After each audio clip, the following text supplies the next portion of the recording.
Blue Monday, the Blue Monday mission. It goes on throughout the year. Tell folks what exactly the Blue Monday mission is. It started from the beginning. It was designed to increase quality of life for aging musicians and artists. Most musicians, service industry workers, they work for a cash business. They're not paying into 401ks. Very few of them have health insurance.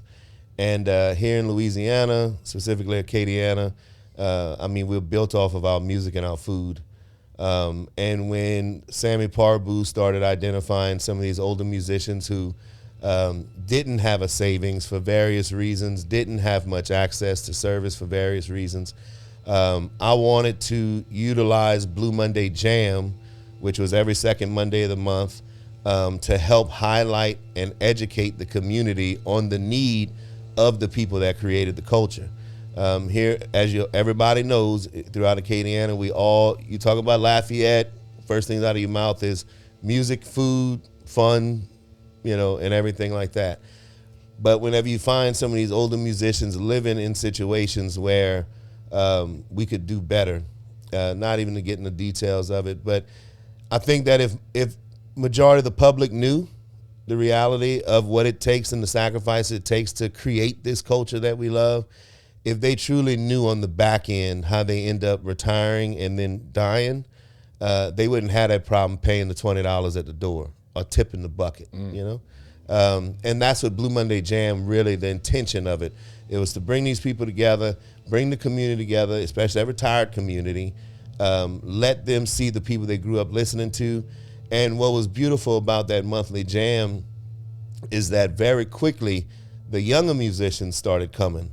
So I was able to recognize and see the benefit of connecting the younger musician with the old musician. And it wasn't so much for the music. It was so that the older musician could share and start the conversation with the younger one about how they could avoid pitfalls moving forward in their career. Be more aware of saving. Be more aware of starting an LLC and treating yourself like an actual business, and collaborate with one another. Besides the impact that we've had on the older musicians, another beautiful piece of Blue Monday Mission was seeing how the impact on the younger musician really took fire. I see collaborations now that I know came from Blue Monday, and it's a very special thing for me to watch. Yeah, no, I always find it funny. I'll go out with some friends or something, then I'll see like a Ray Boudreaux or a Miles Meagle, and they got Lee Allen Zeno playing with them.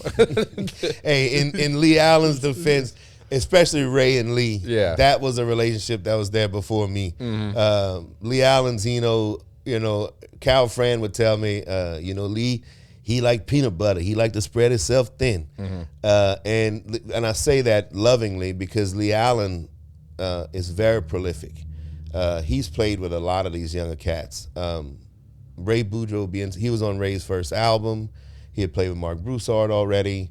Hunter Romero, which was, and the love and affection that these guys have for Lee Allen, it was intoxicating to see. Mm-hmm. I mean, the respect they have, because the level of quality of musician he is, really.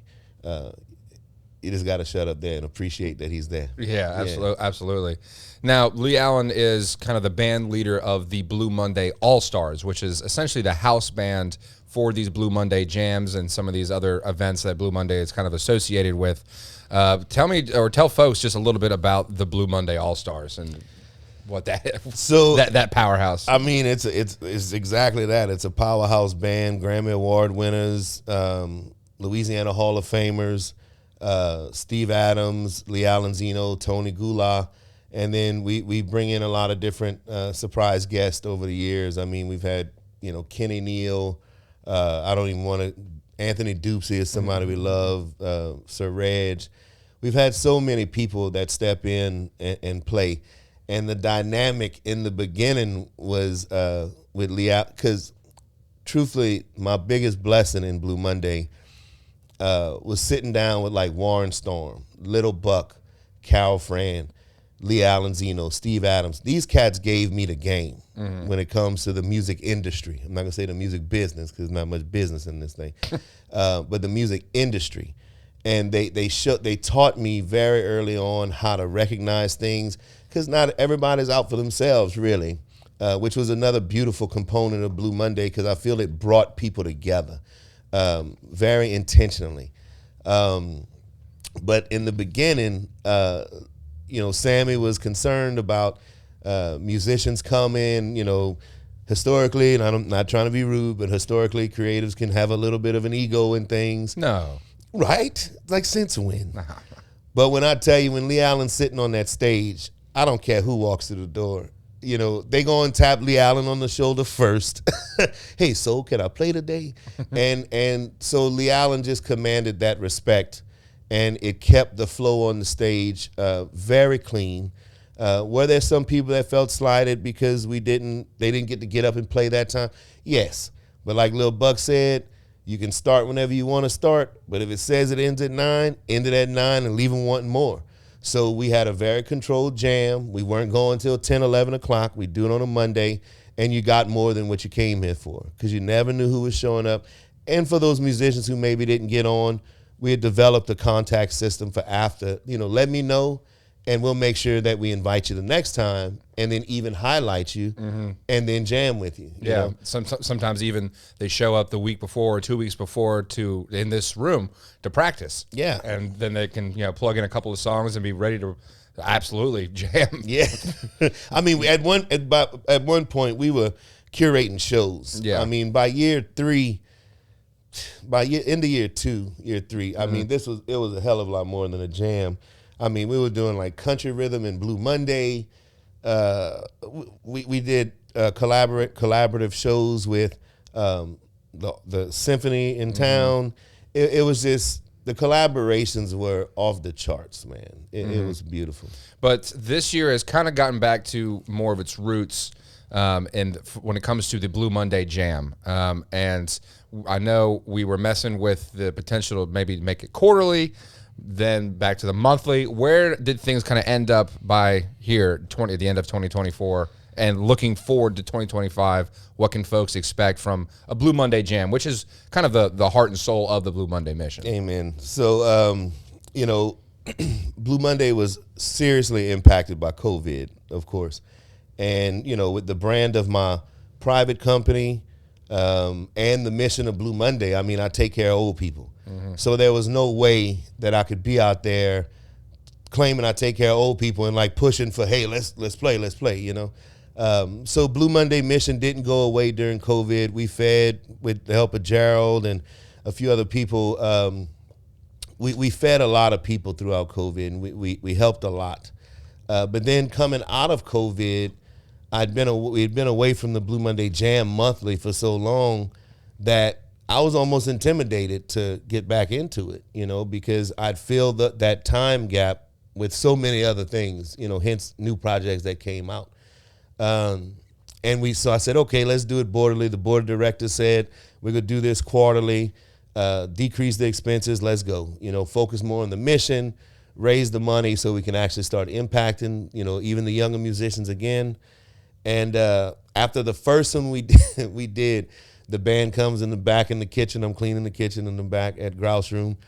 And they said, Steve, I can still hear Steve's voice. Oh, no, man, we got to get back to monthly on this. And that was a fact, Jack. Like the crowd that came, and I think it was like a rainstorm, even a tornado ripped down Jefferson. Some big weather event in like May, April. It was crazy. And we still had like 40, 50 people on a Monday in Grouse Room. Yeah. They couldn't go anywhere. We locked in. And what was great, like the show started at 6, and like at 6:10 was when that like tornado came down Jefferson. And then it ends at 8 or 9. It ends at 9, let's say, and like the rain stopped at like 8:57. Yeah. So it was great. Like it was just a great experience. But that goes to show, I always say Blue Monday miracles. But so we immediately went back to monthly. We're gonna continue to host Blue Monday Jam at Grouse Room every second Monday of the month. But to your question earlier about how we're making that happen, I got to give props to Ray Flores with Industrial Safety Solutions, because when the guys told me we got to go back to monthly, keep in mind the monthly jam we talking about like health insurance for people. We talking about transportation for people.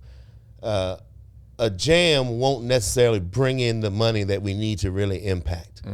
I use the monthly jam to highlight the need. And then in between that time, we communicate with business owners and supporters and sponsors to help bring in the funds that we need to truly impact the need. So the monthly thing was intimidating for me because I knew I'd have to go back to, pretty much paying for it. But it was the second Blue Monday we did coming back, and Ray Flores was sitting in the front. And I said, hey, man, as long as Ray willing to help sponsor this thing every month, we going back to monthly. And so much props to Ray Flores because he did it. He ended up for it, and he's been sponsoring us every month to at least eliminate the expenses of what we have to throw the event for. Big props to Matt Chasson for really working with us and being a great venue to host this at, because his heart and love for the culture is off the charts, and the hospitality that he's showing, love of people, and the Blue Monday mission at Grouse Room, it's humbling. So I'm really excited about being back monthly. Yeah, and with Ray, he also has something he started, Pink Trailer Productions, which was partly inspired by what you've done with Blue Monday. And with Pink Trailer, he's been able to bring some of these younger artists that he's cultivating and plugging and playing them with our older musicians, kind of back to that art of business thing that you were kind of alluding to. I don't think you said art of business, but the younger musicians and giving them the game so they don't make the same mistakes or go through the same trials and tribulations that the older musicians went through. Yep. So he's been a great source for that, and also to echo with Matt Chasson, owner of Grouse Room. Excited that we kind of have like a home base now, kind of locked in going into 2025. Like you said, Blue Monday is the second Monday of every month. It's the only Facebook page for an event or an initiative that we have that's just for the initiative. We have our Love of People content page, but we also have one just for Blue Monday. So make sure you guys go follow that, keep up to date when all these concerts are, even though we just told you that the second Monday of every month. But if you haven't seen it, I know it's, the idea of going out on a Monday it's maybe not that appealing. Kind of trying to get your week going right. I don't mean to interrupt you, but I said from day one, when I went to Gus and I'm telling them, hey, we're gonna do a monthly jam every second Monday of the month at JSP, and I'm saying that to Gus, and he's like, John, nobody goes out on a Monday. I'm like, I'm going after retired folks. Every day is Saturday. That's my audience. I wanted older people in the community to be able to come downtown, enjoy a lovely venue, at a time of day where it's nice and safe, parking is available. Everything's shut down on Monday. You can park anywhere. It was designed for these older people, man. I love old people, so that's what I'm about. Yeah, I like the idea though that as we continue growing, some of this get the attention of some of these younger audiences, more people, kind of millennial age, to kind of beat the drum and bring some excitement into this. And so, but to your point, yeah, it's great seeing some of the faces of the retired folks who come out and they're all dressed up, dressed to the nines, the way old people do it. They do it right. To the point of these young, incorporating the younger kids, man, I'm enjoying. Tyler Show Kid Wilson is one of those great resources for us. We have a video of him dancing with Carol Fran years ago, and he's a hip hop break all around dancer. And again, what Blue Monday has done is really, when you walk into a room where Blue Monday is playing, I mean, you see old, young, black, white, Asian, Laotian.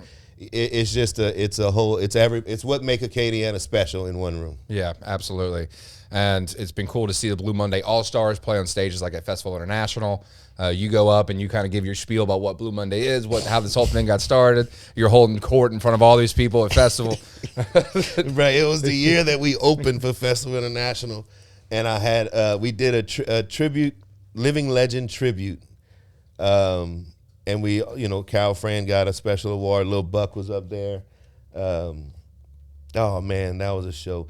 And I had Julian on my hip, and like you say, holding court. Sometimes I say talking shit, but I mean really giving it. And what was so cool about that moment? One, I've never been in front of that many people in my life, but the way the lights work, you can't really see out in the crowd. like all Yeah. of how far it goes. You can just see like the first maybe 10 rows. And when I looked down at the first 10 rows, it was like everybody that comes to Blue Monday.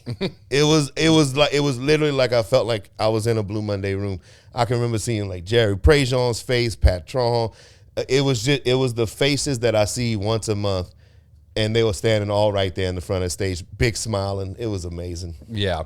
Well, like I said, guys, go check out a Blue Monday jam at the Grouse Room every second Monday of the month in 2025. Going to be bigger and better. Music's also fantastic. Some of the best music you're going to hear in South Louisiana, in the state, in the world.